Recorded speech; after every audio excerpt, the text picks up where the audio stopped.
Hey, what up everybody? This is Stevie Breach coming to you. Today's big news is WWE signing the big star from Pro Wrestling Noah, Kenta. While they're over in Japan, they made a big ordeal about this, having Hulk Hogan sort of treat this as if they were signing the next big superstar for WWE.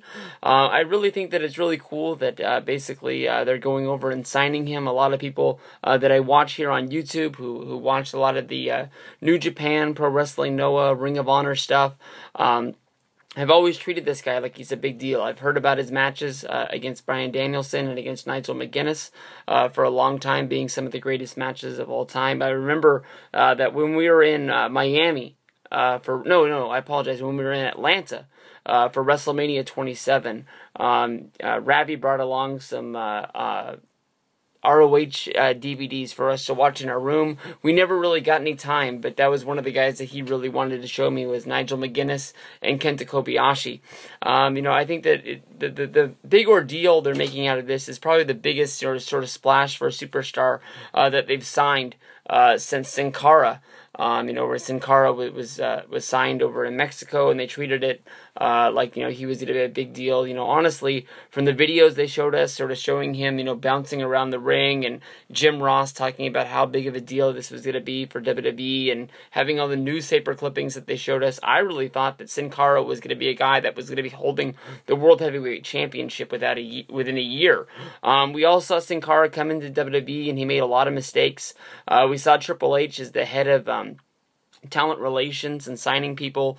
Within the same year, he brought us probably some of the biggest names that we had been looking for a long time, with Awesome Kong coming in, becoming Karma.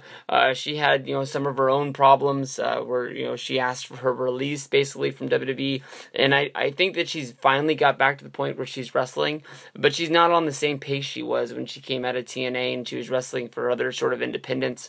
I think that them letting her go was just sort of like just bad timing with her career. She left when she was pregnant, and then she had complications with that and never really came back. Sin Cara is a guy who came into WWE. I think he was believing his own hype. He had his head up his own ass. He never went to NXT, FCW, whatever it was at the time, and that was one of the sort of knocks on him is when he was coming into the ring and he was bouncing around.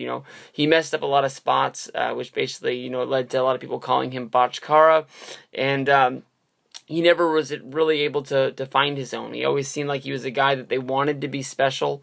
They wanted him to take over that Rey Mysterio spot. I don't think that they had hopes for him to being a World Heavyweight Champion like I did. After his debut or after his few injuries. I remember he sort of just fell out of the ring at Survivor Series in one of the tag matches, and I remember he got hurt from that and he was out for a good while.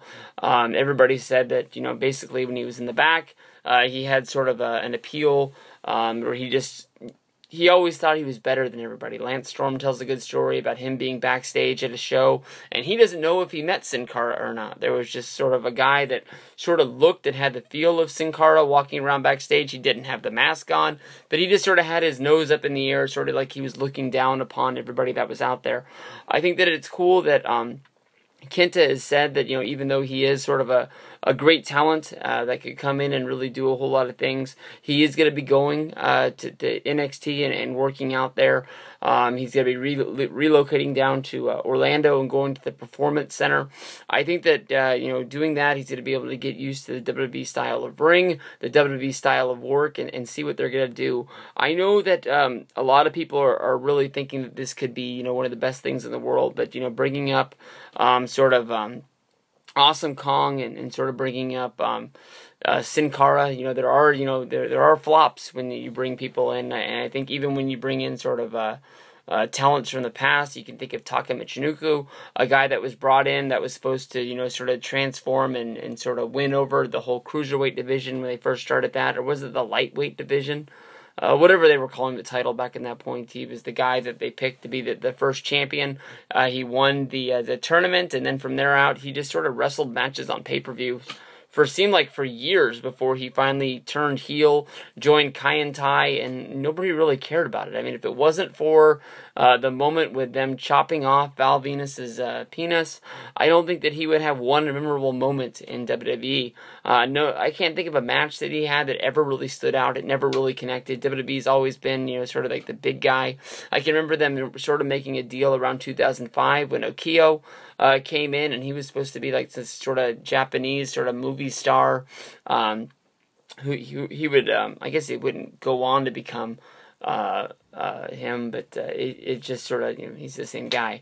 But that never really got going. He had some runs in WWE where basically he got hired and fired, and everybody knows the story about him coming back, and he was just sort of backstage at a show, and Shawn Michaels was sort of scared about taking a spot where he got thrown up in the air and he would land through the table. So they asked him if he would do the spot, and he ended up saying that he wasn't even hired. Why would he do it? So I think it was Vince McMahon told him to hire him for taking the spot, and he ended up getting his job back. Nothing really ever got going other than he was able to get a contract out of the whole ordeal. But he is definitely a guy that if I saw him at an independent show, I would definitely ask him for a picture and an autograph, because this whole country sort of gimmick of he was a Japanese redneck from Texas. I mean, how do you not get down to that? One of the best theme songs in all of wrestling of all time. So I think that a whole lot of people out there are really high on Kenta getting there. Wish I knew more about this guy, but I'm sure, with him being on NXT Thursday nights on the WWE Network, he's a guy that we're going to be seeing very soon. And I'm working him into the plans on how they can bring him back to the main roster. Even when you think of guys coming from NXT to the main roster, right now they're really not, hitting on, they're not really connecting the way that they thought they were going to when they started the whole deal of, we're not going to bring people up to the main roster until we have something for them. Biggie Langston has been a former Intercontinental Champion, but he hasn't got a win in a good little while. We've got Rusev, who's probably the hottest guy coming out of NXT right now. He's got a good little winning streak, as well as Bo Dallas does. Bo Dallas might be connecting with the fans more than anybody. Adam Rose can't get a win to save his life, and he's been sort of sent down to Superstars. Read an article about him, about Triple H, saying that Adam Rose is sort of still finding himself, and once he finds himself and gains some confidence, I'm sure that he'll be a big deal in WWE.